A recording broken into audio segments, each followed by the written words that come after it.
Je vous ai dit Anne Godbout de Spirito. Juste quand même un petit mot, ceux qui ne connaissent pas Spirito, on est un voyager spécialisé dans les pèlerinages, les voyages de ressourcement.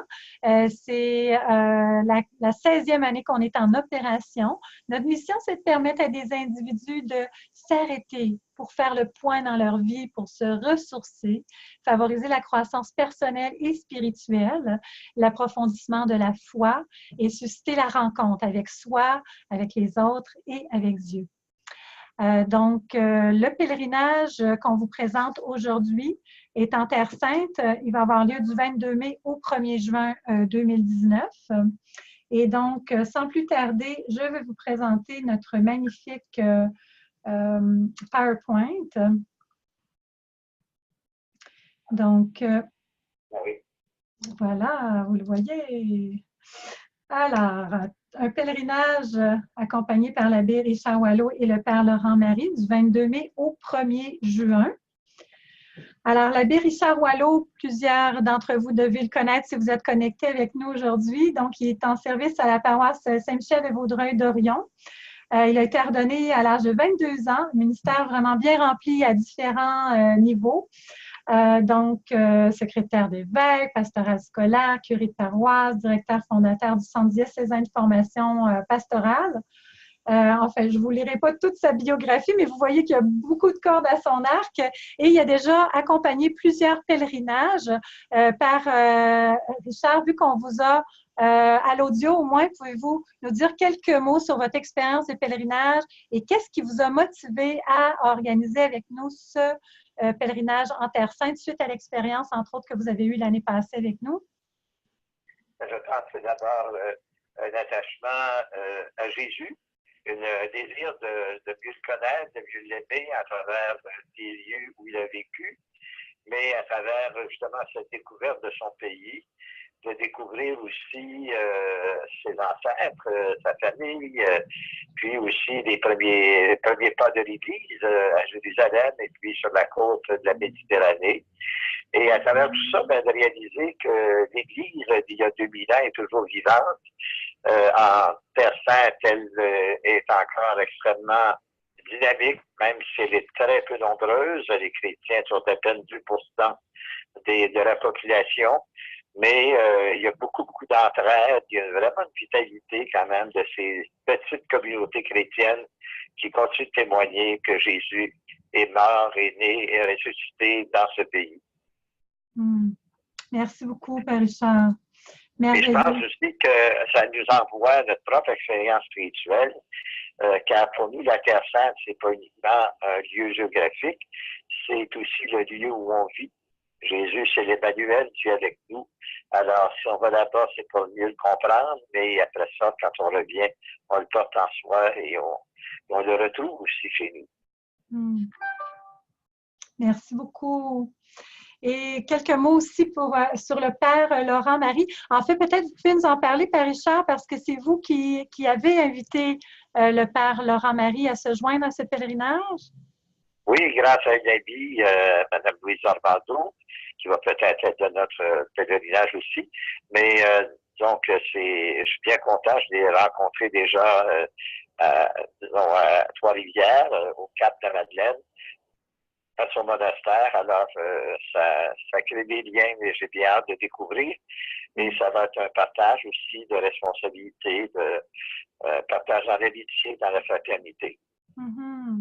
Merci beaucoup. Donc, il est Carme des Chaux à Trois-Rivières et le Père Laurent-Marie Marchand aussi, appelé aussi les frères de la Bienheureuse Vierge Marie du Mont-Carmel. On parle des Carmes des Chaux, pardon. L'ordre religieux est né en Terre Sainte, justement, en 1209. Et puis, c'est ça, il est rentré au séminaire en 2002 pour être prêtre diocésain. Et puis, il est rentré au Carmel en 2006. Il a été ordonné prêtre en 2014 à Lourdes. Depuis 2006, il goûte à la riche spiritualité du Carmel à travers ses saints et docteurs mystiques, dont Sainte Thérèse de l'Enfant Jésus, Thérèse d'Avila, Saint Jean de la Croix ou encore Élisabeth de la Trinité. Et puis, bien d'ailleurs, c'est toujours un arrêt dès le début du pèlerinage d'arrêter au Carmel. D'abord, c'est une chaîne de montagnes, mais particulièrement là où le prophète Élie, le plus grand prophète du Premier Testament, a vécu, et là où le Carmel a été fondé aussi. Alors, c'est prévu qu'on arrête et qu'on puisse célébrer avec le frère Laurent sur ce chemin qui va nous amener à Jésus.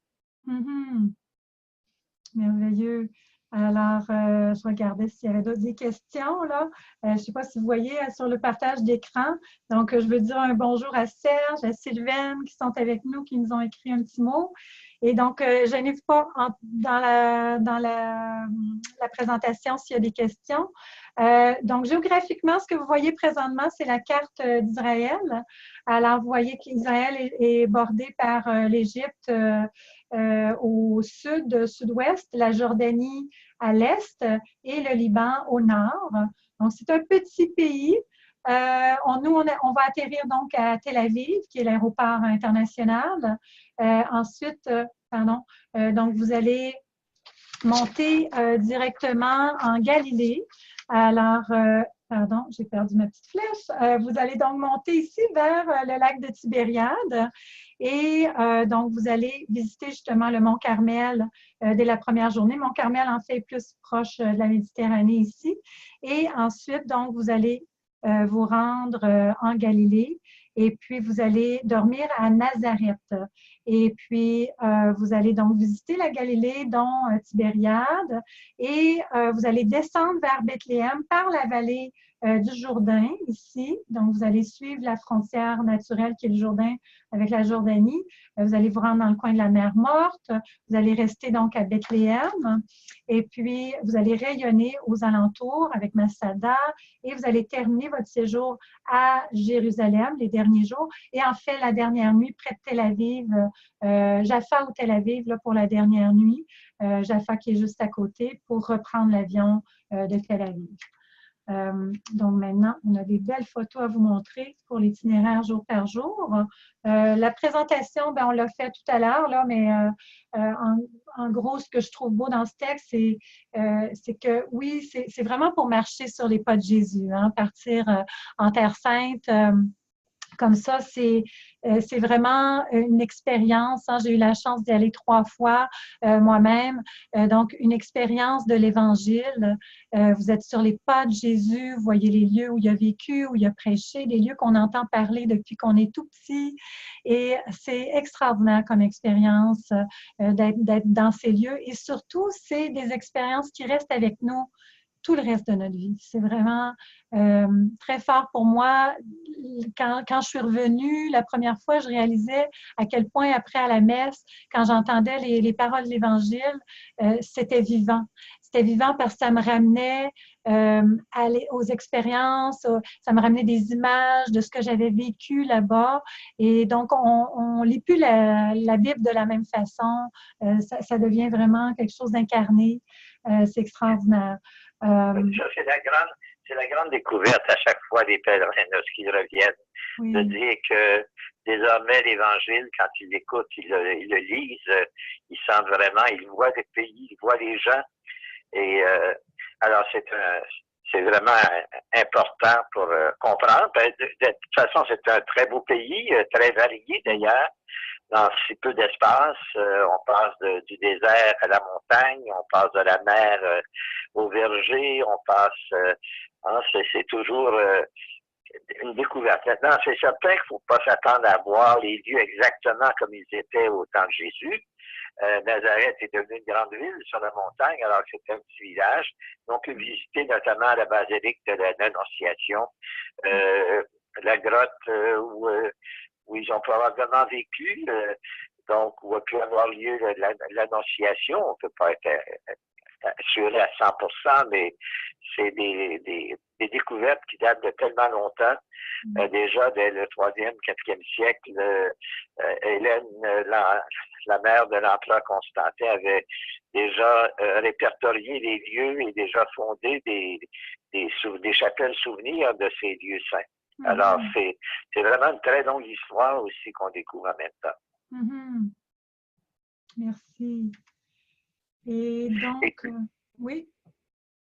J'allais ajouter, mais à travers tout ça aussi, on va chercher à avoir des liens avec la communauté chrétienne d'aujourd'hui. Là-bas, on ne visite pas simplement des ruines ou des villes. On veut vraiment entrer en contact avec des gens qui peuvent nous parler de ce que vivent les chrétiens là-bas. C'est une solidarité importante, d'autant plus que, alors, il ne faut pas se cacher, les chrétiens là-bas, c'est essentiellement des Arabes, la plupart palestiniens. Il y a bien sûr des Occidentaux qui sont venus se consacrer au service. Je pense notamment aux franciscains qui prennent soin des lieux saints. Mais c'est d'abord des petites communautés vivantes où il y a beaucoup de jeunes et des jeunes qui tiennent à rester, même si d'autres s'en vont. Alors, il y a beaucoup de difficultés à être chrétien là-bas. D'une part comme de l'autre, ils sont un peu comme entre l'arbre et l'écorce. D'un côté, un État juif où la droite radicale augmente et donc ils veulent imposer leurs normes. De l'autre côté, des musulmans, là aussi, il y a eu de la radicalisation, pas partout, mais il reste que c'est une situation très difficile. Et notamment avec l'État d'Israël, pour ceux qui sont du côté de la Palestine, du côté de Bethléem, par exemple, on va le voir, on va traverser le fameux mur qui est absolument impressionnant et qui divise le pays.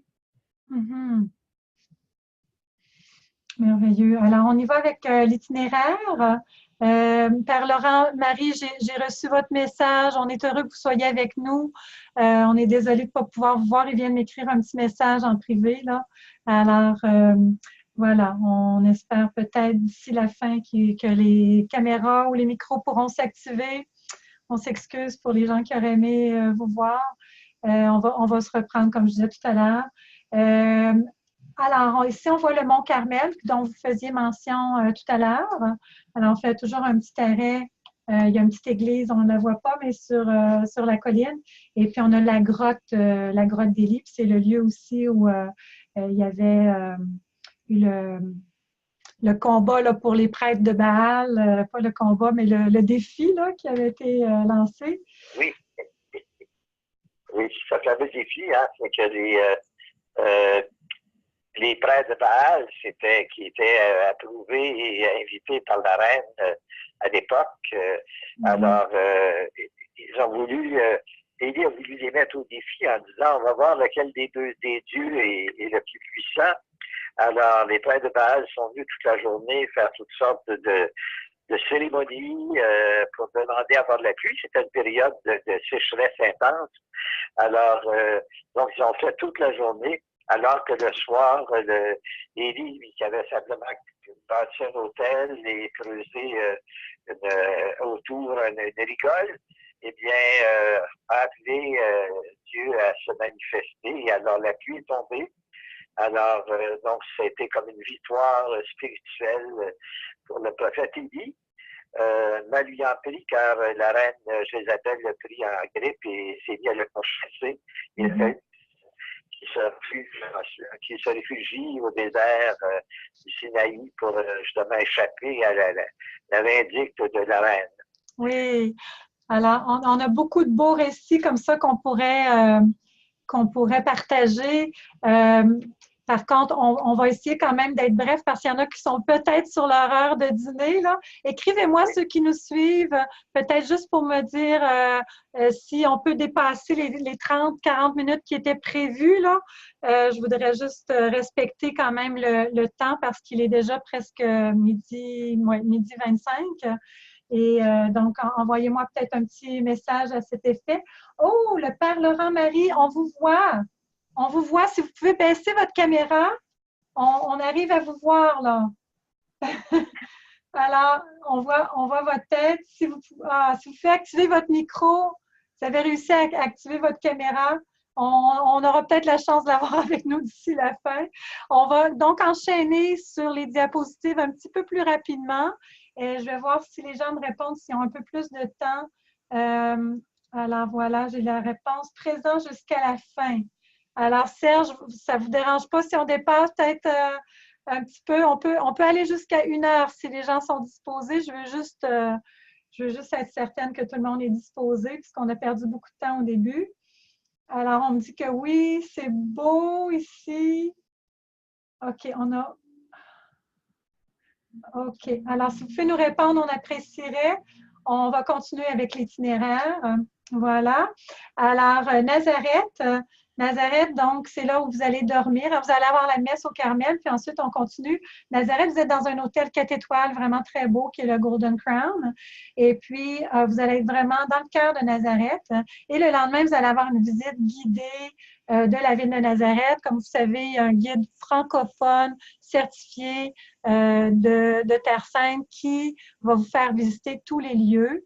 Donc, vous allez visiter, bien sûr, la basilique de l'Annonciation où l'ange Gabriel s'est adressé à Marie. Et puis, donc, vous allez avoir la visite aussi de la grotte de l'Annonciation qui se trouve en fait dans la crypte. Souvent, on va célébrer la messe, donc à cet endroit-là. On le voit ici, la basilique. À l'intérieur, on trouve des belles mosaïques de Marie, dont une qui vient du Canada. Et on a la grotte de l'Annonciation ici. Donc, souvent, c'est le lieu où on va donc célébrer la messe cette journée-là.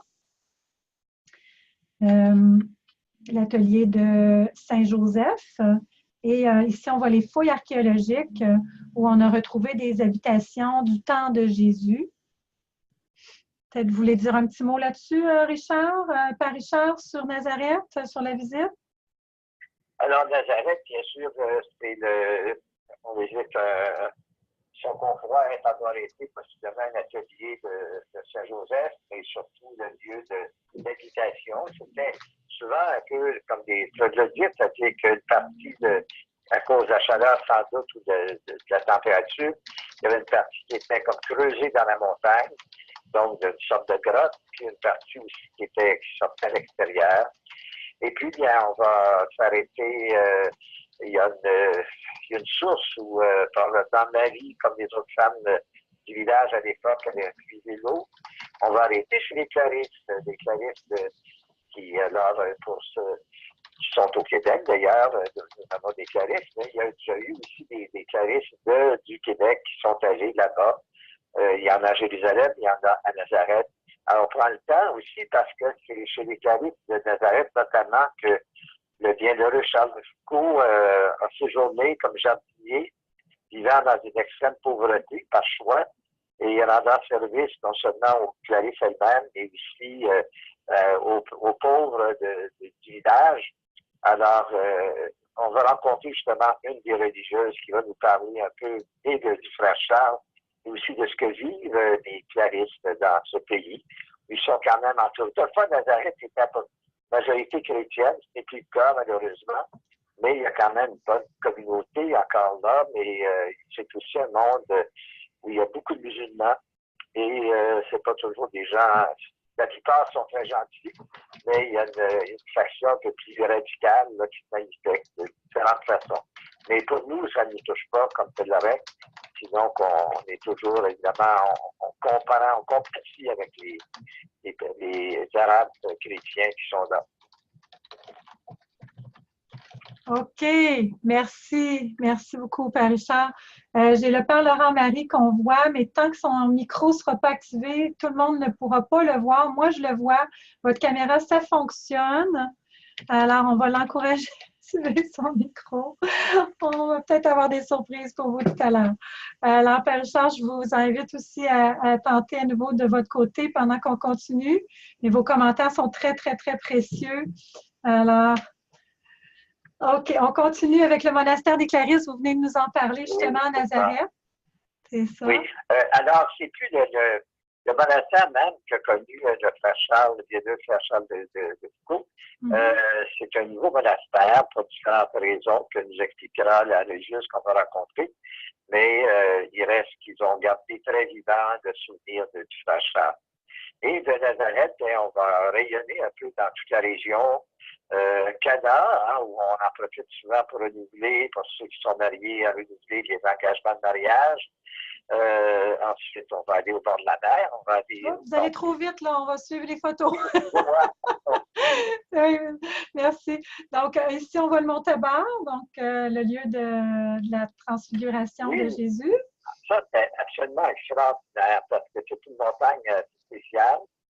bien qu'on ne puisse pas identifier clairement d'après les évangiles de quelle montagne il s'agit. Et la tradition veut que ce soit celle qu'on va visiter.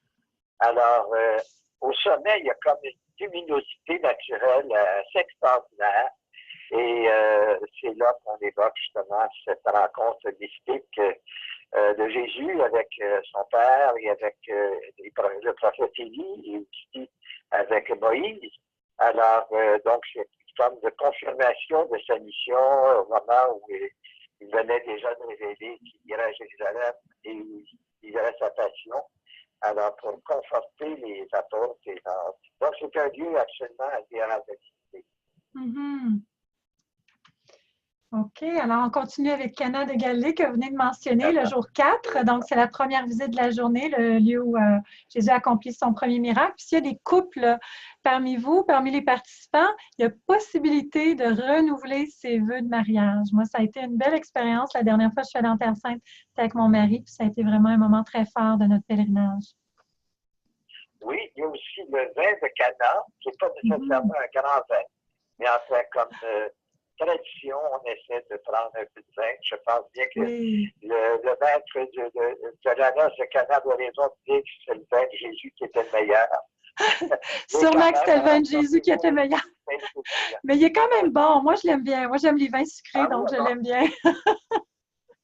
C'est un vin cuit, je pense. Hein? Il est comme un peu sucré, comme un sherry ou comme... en fait, oui. C'est pas un vin de terre. Oui, Porto, oui, style. OK. Alors, on continue avec cette journée-là. Donc, vous allez vous rendre à Tabga aussi, église de la Primauté, donc tout près du lac de Tibériade. Un lieu vraiment magnifique.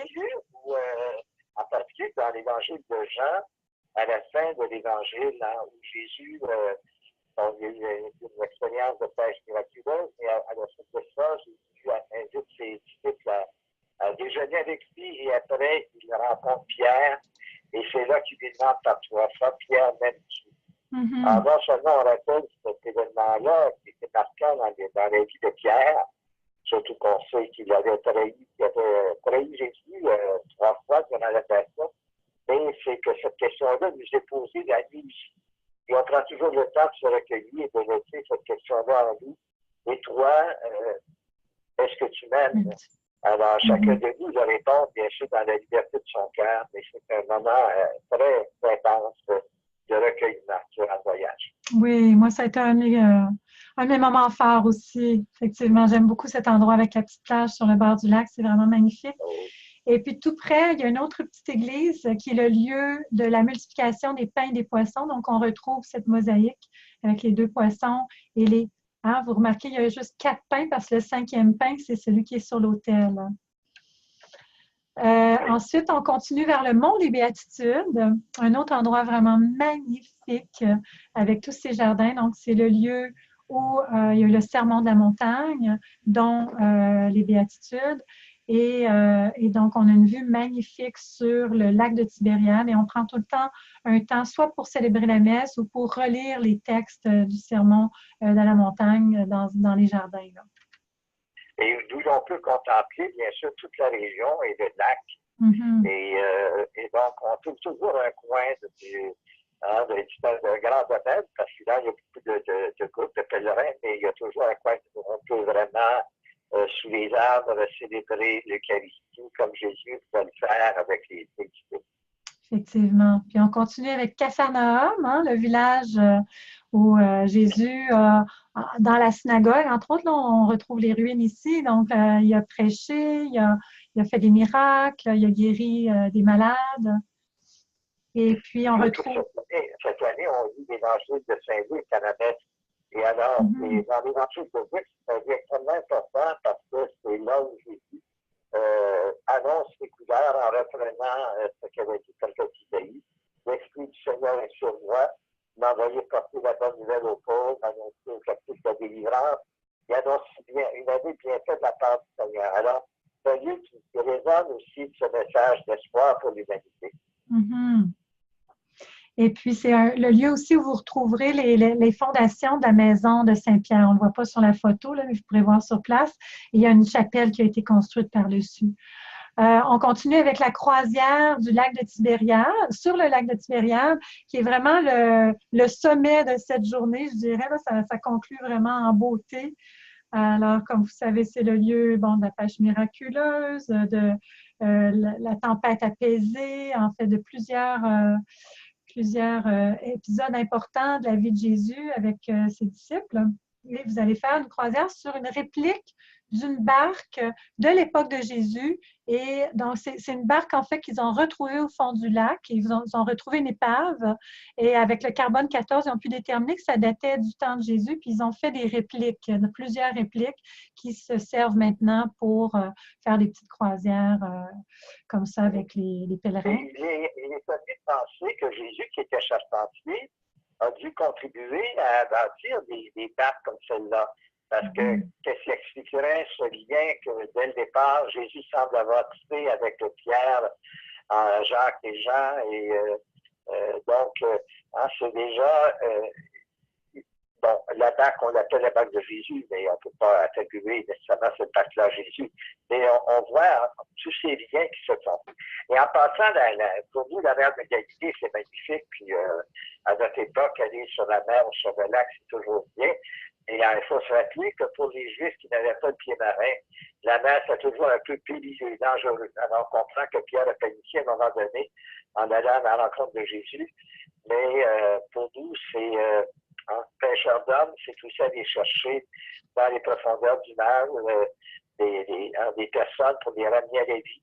Alors, c'est un peu la mission qui nous est confiée aux chrétiens. On continue donc avec le jour 5. On va descendre la vallée du Jourdain pour nous rendre à Bethléem et on va faire un arrêt donc sur les rives du Jourdain au lieu du baptême de Jésus par Jean le Baptiste. Et il y a possibilité, donc ceux qui le souhaitent, de renouveler les vœux de baptême, les promesses de baptême. Oui, et alors on voit d'un côté, d'autre côté justement, c'est je crois, c'est la chapelle orientale du côté du Jourdain. Oui, de la côté de Jordanie. On pense que c'est l'endroit oui. Mais de toute façon, nous, on n'ira pas en Jordanie. Mais on va quand même, on va être en face dans les mêmes eaux. Oui. Les eaux du Jourdain, c'est pas un grand fleuve. Dans le Jourdain, c'est comme une rivière de chez nous. Donc, mais où ça permet à chacun de dire, c'est dans cette eau que Jésus a plongé, et moi aussi à mon tour, je plonge dans l'expérience de l'amour du Père qui nous envoie son esprit et qui nous révèle Jésus.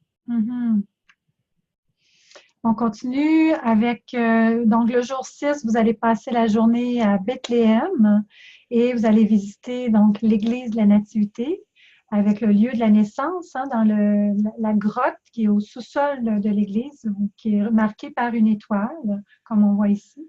Ça, c'est la porte pour rentrer dans l'église de la Nativité, qui est tout petite. On voit que l'ancienne porte était plus grande, mais ils l'ont diminuée parce qu'apparemment, il y a des chevaliers qui rentraient avec leurs chevaux, donc ils voulaient être sûrs que les chevaliers laissent leurs chevaux à l'extérieur. Et c'est intéressant parce qu'ils viennent de tout rénover les fresques, les mosaïques à l'intérieur sur les murs de cette basilique. Et puis juste à côté, à gauche, il y a l'église Sainte-Catherine, je crois, de nom. Oui, on la voit sur la photo. Par les franciscains, et qui est aussi la partie qu'on peut visiter où on va célébrer la messe. Exactement, oui. Ce qui est très précieux, notre hôtel est situé tout proche de la basilique. Oui, vous êtes juste en face. Quand on visite la basilique, il faut aller vite parce qu'il y a beaucoup de monde. Mais de l'hôtel, on peut y aller soit le matin tôt ou le soir au retour. Et on peut se recueillir et là, dans une grande tranquillité. Oui, effectivement. C'est le Manger Square Hotel, un autre hôtel 4 étoiles. Et effectivement, vous êtes sur le Manger Square, donc juste en face de l'église de la Nativité. C'est vraiment un privilège. C'est un hôtel où on a toutes les nations. Vous avez des gens qui viennent de partout. Alors, c'est vraiment une expérience en même temps de rencontre internationale. Tout à fait. Puis, on trouve important d'aller à Bethléem ces journées pour encourager les Palestiniens parce que depuis la construction du mur, malheureusement, le tourisme a beaucoup diminué chez eux du côté de la Palestine. Donc, en même temps, c'est une façon d'être solidaire avec les chrétiens palestiniens. Parce que l'hôtel appartient à des chrétiens palestiniens. Oui, puis la qualité de l'hôtellerie est tout à fait comparable à ce qu'on trouve du côté israélien. Alors, on n'a pas à être inquiet de ce côté-là. Oui. Ah, on me fait un petit dessin, là, j'ai ma coordonnatrice France que vous allez voir tout à l'heure. Alors, c'est pas tout à fait en face qu'elle me dit, il faut quand même, bon, mais c'est tout près, c'est tout près, tout près, tout près, à 2 minutes. Voilà. Alors, on continue avec le Champ des Bergers. Donc, vous aurez la chance d'aller visiter ce lieu qui était autrefois le champ où les bergers ont eu l'apparition des anges qui leur ont annoncé la naissance du Messie. Donc, on voit la chapelle canadienne en haut à gauche et il y aura possibilité de célébrer la messe soit sur place ou je pense qu'il y avait été question aussi avec la paroisse locale, avec la communauté locale, si c'est possible. Oui, tout près à Bethsaou, je crois. Oui, juste à côté, oui, c'est ça. C'est un lieu, encore là, Bethléem, c'est une ville qui autrefois était chrétienne. Maintenant, c'est la majorité musulmane, mais il reste que les chrétiens sont quand même très présents. Et il y a beaucoup de Palestiniens de chez nous même viennent de cette région. Bien. Et dans les champs aussi, c'est qu'on trouve encore des grottes où on garde des boutons dans ces grottes-là, mais ça nous donne une idée aussi de ce que ça pouvait être, ces grottes transformées un peu en étable qui rendaient service aux bergers. Alors, là aussi, on est tout proche de la vie de l'époque. Tout à fait. On continue avec Jéricho, donc la plus ancienne ville du monde où Jésus rencontre Zachée. Donc, vous aurez la chance aussi de voir un sycomore. On ne le voit pas ici, mais il y a un arbre sycomore donc, qu'ils appellent l'arbre de Zachée, que vous allez voir aussi à Jéricho. Vous aurez la chance le jour 7 d'aller au Wadi el-Kelt, où on voit le monastère Saint-Georges. Si je ne me trompe pas, ce n'est pas prévu d'aller visiter le monastère parce qu'il faut descendre dans le canyon. Par contre, vous aurez la messe. Donc, c'est une plateforme qui surplombe le canyon où on a la vue sur le monastère et vous êtes dans le désert de Judée. C'est vraiment un lieu magnifique pour célébrer la messe, donc dans le désert. C'est étonnant, oui, de célébrer dans ce domaine où on entend simplement un petit peu le vent et de contempler tout cet espace. Mais le désert, c'est le lieu, souvent on l'associe à la tentation, mais le désert, c'est surtout le lieu de la rencontre de Dieu dans la Bible. Exact. Et donc, on continue ensuite vers Masada, qui se trouve aussi dans le désert de Judée, tout près de la mer Morte. C'est une grande forteresse qui a été construite par le roi Hérode. Et puis, on a une vue vraiment magnifique donc sur toute la région. On monte en téléphérique et c'est vraiment très impressionnant. Et c'est découvrir que Hérode, on le connaît par ses massacres et c'est un tyran sanguinaire, mais il reste que c'est un homme de génie aussi pour s'entourer des meilleurs architectes. Là-bas, sur Masada, on trouve toute une vie organisée. C'était une ville avec toutes les réserves, avec il y avait de l'eau courante, il y avait des bains, il y avait tous les services qu'on pouvait attendre dans un milieu bien organisé. Et c'était le lieu de résidence des Juifs aussi lorsque les Romains ont envahi le pays. Exact. Et vous allez faire ensuite un arrêt à Qumran où ont été retrouvés les fameux rouleaux, les écrits de la mer Morte. Donc, dans une des petites grottes qu'on voit ici sur la photo par un berger. Son mouton était tombé dans un trou et puis ils ont retrouvé ces fameux rouleaux.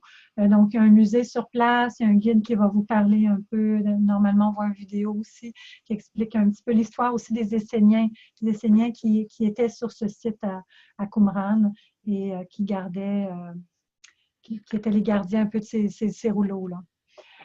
On continue ensuite avec la possibilité d'une baignade dans la mer Morte. C'est sûr, c'est plus ce que c'était la mer Morte, a beaucoup diminué, mais c'est encore possible de faire la baignade.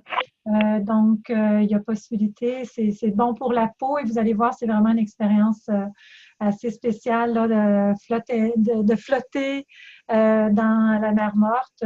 Ouais, on me dit ça prend des souliers ou des souliers d'eau, on va dire ça à la réunion pré-départ. Et donc, c'est vraiment une expérience. Apportez-vous un livre ou un journal, vous pourrez vous installer confortablement dans l'eau, mais attention surtout de ne pas mettre de l'eau de cette mer-là dans nos yeux parce que c'est brûlant. Mais c'est pas dangereux quand même. Et la seule chose, on ne peut pas nager dans cette eau-là. Ah, effectivement. On peut exactement comme s'asseoir, puis alors l'eau nous porte. Oui, exactement. Il y a une salinité de 30 alors c'est vraiment spécial. On continue jour 8 avec Jérusalem. Alors, la ville 3 fois sainte, hein, sainte pour les chrétiens, tous les musulmans et les juifs. Donc, c'est une ville extraordinaire.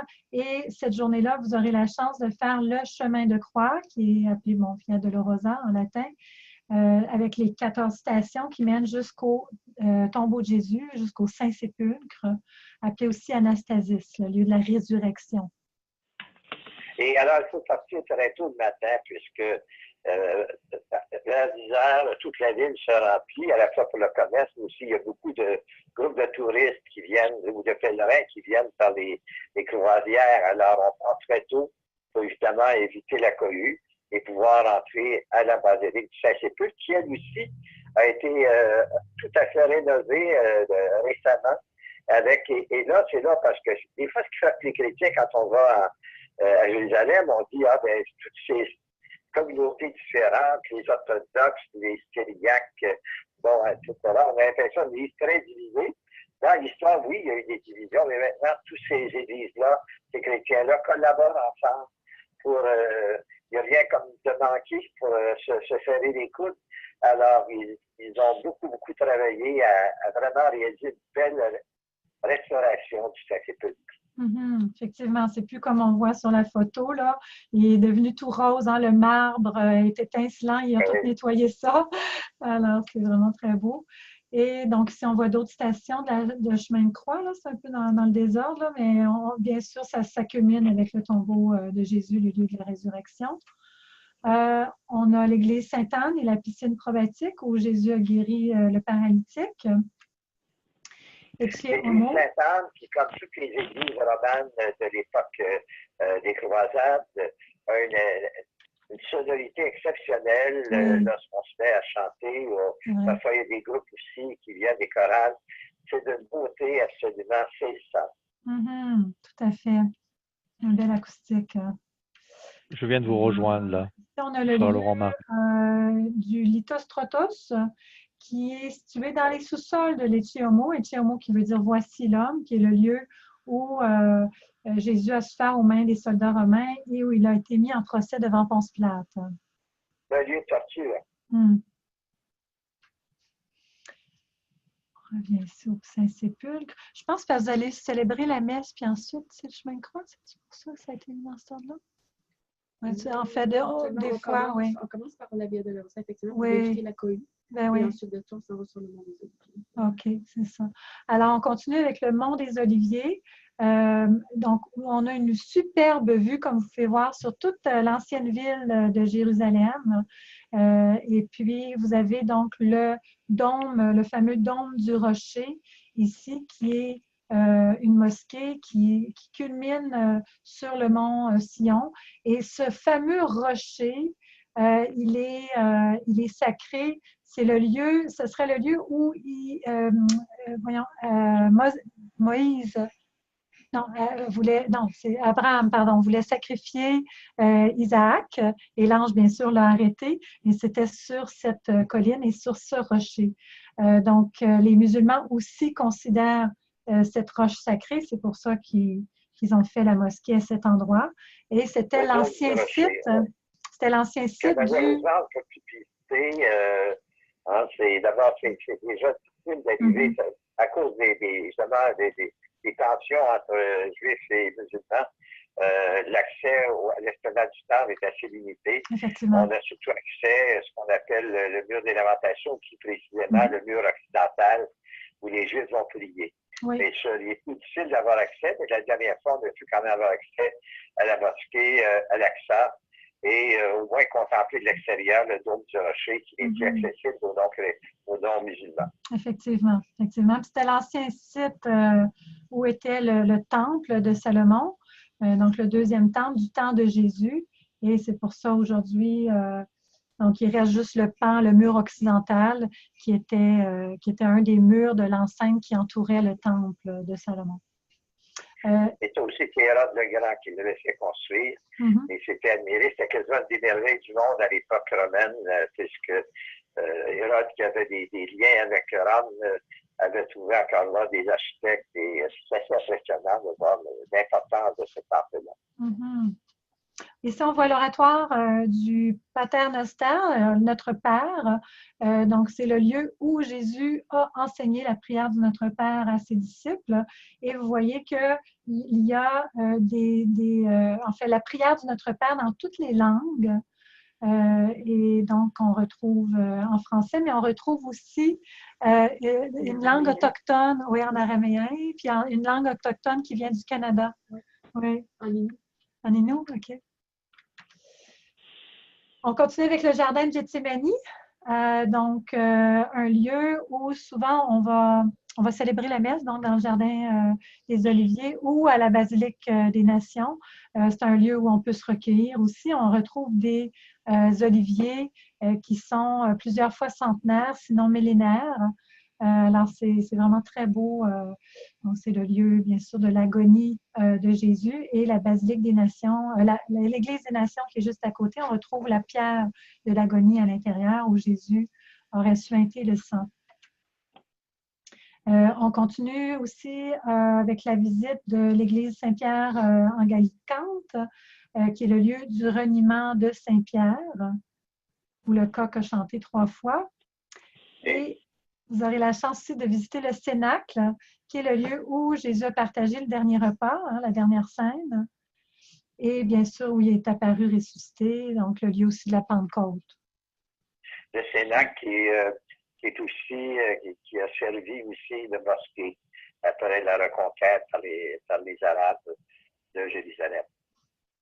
C'est pour ça qu'on voit à droite là, l'endroit vers lequel les musulmans se tournent pour prier. Oui, qui indique la direction de la Mecque. On voit ici le mur des lamentations dont on vous a parlé tout à l'heure. Alors, c'est ce mur qui est aujourd'hui une synagogue à ciel ouvert, un lieu très sacré pour les Juifs, mais c'est ouvert à tous ceux qui désirent aller se recueillir auprès de ce mur. Et donc, il y a une tradition qui veut que, on peut mettre une petite intention de prière dans les fentes du mur, comme on voit ici sur la photo. Des fois, on a la chance d'assister à des bar mitzvahs ou des cérémonies juives qui ont lieu à cet endroit. Et donc, c'est séparé. Vous avez un côté pour les femmes, il y a un mur ici qui sépare, et le côté ici pour les hommes, qui doivent se couvrir la tête. C'est intéressant de voir ce contact en même temps avec les traditions juives qui sont très familiales. Pour les Juifs, la religion suit d'abord dans la famille. Alors, la bar mitzvah, qui pourrait devenir une sorte d'équivalent de la confirmation de nos jeunes, c'est une fête. Alors, tout le quartier, toute la grande famille vient avec l'enfant, avec toutes sortes d'instruments de musique. Ça chante, ça manifeste. Ils viennent se recueillir et ensuite, le jeune doit lire des pages de l'écriture, des rouleaux, parce que c'est dans la tradition juive, on conserve la Bible dans des rouleaux. Et après ça, il est reconnu comme membre de la synagogue. Donc, c'est une journée de fête familiale absolument remarquable. Et vraiment, ça me donne une idée aussi de ce que peut être la foi quand on la vit en famille. Mm-hmm. Et on est déjà rendu au jour 10, donc vous aurez la chance d'aller visiter la magnifique ville de Jaffa, une petite ville médiévale sur le bord de la mer Méditerranée qui est vraiment splendide, et où Saint-Pierre sera allé résider chez le tanneur, Simon le tanneur, c'est ça. Oui. Donc, voilà. C'est la conversion centurion du premier païen qui entre dans l'Église, que Pierre va faire baptiser. Et ensuite, c'est le lieu de départ avec Césarée, qui est un petit peu plus au nord, Césarée maritime, qui est le départ de la mission de Saint-Paul et de l'Église, qui va transformer tout le monde méditerranéen. Et si on est chanceux, on va peut-être se mettre un petit orteil dans la mer Méditerranée. avant de partir. Oui, bien sûr. Ben oui, ceux qui le souhaitent, c'est toujours agréable. Et donc, la dernière nuit va être soit à Jaffa ou Tel Aviv. Et le lendemain, donc jour 11, c'est le retour vers Montréal avec votre vol, le vol de retour. S'il y en a qui souhaitent, c'est possible d'extensionner votre séjour, mais c'est très important de nous le dire au moment de votre inscription. Alors, voilà qui conclut pour l'itinéraire. S'il y en a qui ont des questions, donc n'hésitez pas à nous en faire part. Maintenant, je vais laisser la coordonnatrice France Lavoie vous dire quelques mots sur qu'est-ce que comprend le forfait et sur les procédures d'inscription. Et puis, on va laisser le mot de la fin à Père Richard Wallot. Alors, bonjour tout le monde. Merci de nous avoir suivis lors de ce webinaire et ceux qui le réécouteront par la suite. Alors, je vais vous donner quelques petites informations un petit peu plus techniques, donc au niveau des informations générales. Donc, ce beau voyage-là est un très bon prix, donc il est à 3 899 $, taxes incluses par personne en occupation double. Et il y a la possibilité d'avoir aussi une chambre privée donc pour toute la durée du séjour pour un supplément de 740 $. Donc, il y a encore de la disponibilité pour ça. C'est certain que c'est en quantité limitée au niveau des chambres privées. Donc, il y a possibilité de jumelage, évidemment, pour les gens qui voyagent seuls, mais qui ne sont pas intéressés à payer le supplément. Donc, on offre la possibilité de faire du jumelage. On ne promet pas, par contre, donc évidemment, si on n'arrive pas à vous jumeler, à ce moment-là, il y aura possibilité, si vous voulez, la chambre privée. D'accord. Par contre, c'est ça. Donc, c'est toujours en demande. Donc, le forfait comprend le vol aller-retour. Donc, de Montréal, Tel Aviv, retour sur Montréal. C'est sur les ailes d'Air Canada. Donc, le vol est direct à l'aller. Par contre, il y a une escale à Toronto au retour. Donc, vous avez les 9 nuits d'hébergement en occupation double en hôtel, en 3 étoiles et demi, 4 étoiles, tel que le mentionnait Anne tout à l'heure. Donc, vous avez 2 repas par jour, petit déjeuner et souper inclus. Les seuls repas non inclus sont les dîners. À ce moment-là, il y a toujours une période de dîner de prévu à l'horaire. Donc, en général, il y a 1 heure pour le dîner. Et les gens, bien sûr, on essaie d'aller vers quelque chose de plus typique. Donc, ça peut aller, bon, du sandwich de falafel ou des schnitzels. J'aurai l'occasion d'en reparler à la rencontre pré-départ. Ou vraiment des repas traditionnels, vraiment là, avec les houmous, les salades et tout ça. Donc, où les gens qui veulent manger moins, il y a toujours possibilité de seulement justement prendre une salade. Donc, c'est la raison pour laquelle on le met libre aussi. Donc, les gens peuvent manger plus ou moins selon leur appétit. Donc, on aura l'occasion aussi d'en reparler. Donc, évidemment, ça comprend le transport en autocar climatisé pour tout l'itinéraire, les entrées et admissions sur les sites mentionnés au programme, la croisière sur le lac de Tibériade d'une durée d'1 heure, les services d'un guide francophone pour toute la durée. Donc, vous avez le même guide et le même chauffeur pour toute la durée. Donc, encore une fois, je trouve que c'est un avantage parce qu'il y a vraiment des liens qui se créent tout au long de l'itinéraire, en plus des 2 accompagnateurs que vous allez avoir la chance d'avoir avec vous, et les taxes. Donc, les taxes sont incluses ici. Donc, le forfait ne comprend pas. Par contre, c'est ça. Donc, les assurances voyage. Nous avons un partenariat avec la Croix-Bleue. Donc, si vous avez besoin d'assurance, n'hésitez pas, appelez-nous, on va pouvoir en discuter ensemble. Les dîners tels que mentionnés, les boissons au repas, les dépenses personnelles, évidemment. Les pourboires ne sont pas inclus. Nous, on suggère un montant de 130 $ US par personne pour couvrir tous les pourboires nécessaires lors du séjour. Donc, au niveau du guide, du chauffeur, des restaurants pour les petits déjeuners et soupers et les femmes ou hommes de chambre. D'accord? Donc, il y a aussi, on indique contribution au fonds d'indemnisation, donc c'est la fameuse taxe d'OPC qui était incluse avant. Maintenant, c'est pas parce que j'ai eu certaines questions par rapport à ça, c'est pas que vous allez avoir un supplément à payer, c'est seulement que présentement, le fonds est suffisamment gros. Donc, pour le moment, cette taxe-là n'est pas à payer. Donc, vous sauvez cette petite taxe-là pour le moment. Alors, Ils sont quand même couverts, oui. oui, c'est ça, sont couverts. Vous êtes quand même couverts sur les fonds de l'OPC, donc sur ça, n'ayez crainte. Donc, au niveau des inscriptions, c'est toujours possible de se joindre au groupe. Par contre, faites vite, c'est sûr et certain. Le départ s'en vient quand même rapidement. Donc, j'ai besoin, à l'endos du document, vous allez avoir la page qui est indiquée « Formulaire d'inscription ». Donc, très, très simple, vous complétez le formulaire. Donc, c'est un formulaire par personne. N'oubliez pas, quand vous nous faites parvenir votre formulaire d'inscription, de joindre une photocopie de votre passeport, donc seulement la page avec photo et les informations, accompagnée du dépôt. Présentement, donc, c'est le dépôt de 500 $ par personne qui est requis, plus assurance si vous prenez de l'assurance.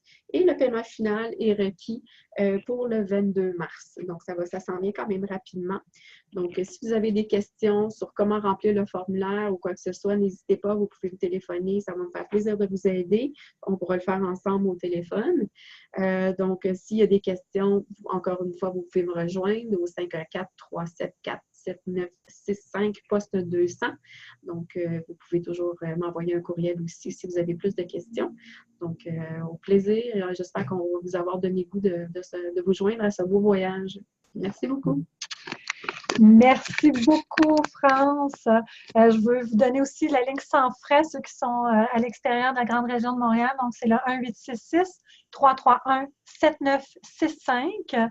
1-866-331-7965. Vous pouvez aussi visiter notre site web www.spiritour.com. Alors, merci d'avoir été avec nous. Et Père Richard, je vous laisse le mot de la fin. J'espère qu'on sera nombreux. C'est vraiment une belle découverte, une belle expérience. Moi, j'ai beau la passer déjà 7 fois. Je sais que ce sera toujours nouveau pour moi de replonger dans les profondeurs de l'Évangile, mais surtout dans le cœur de Jésus et de sa mission dans le monde d'aujourd'hui. Alors, qu'il puisse nous toucher.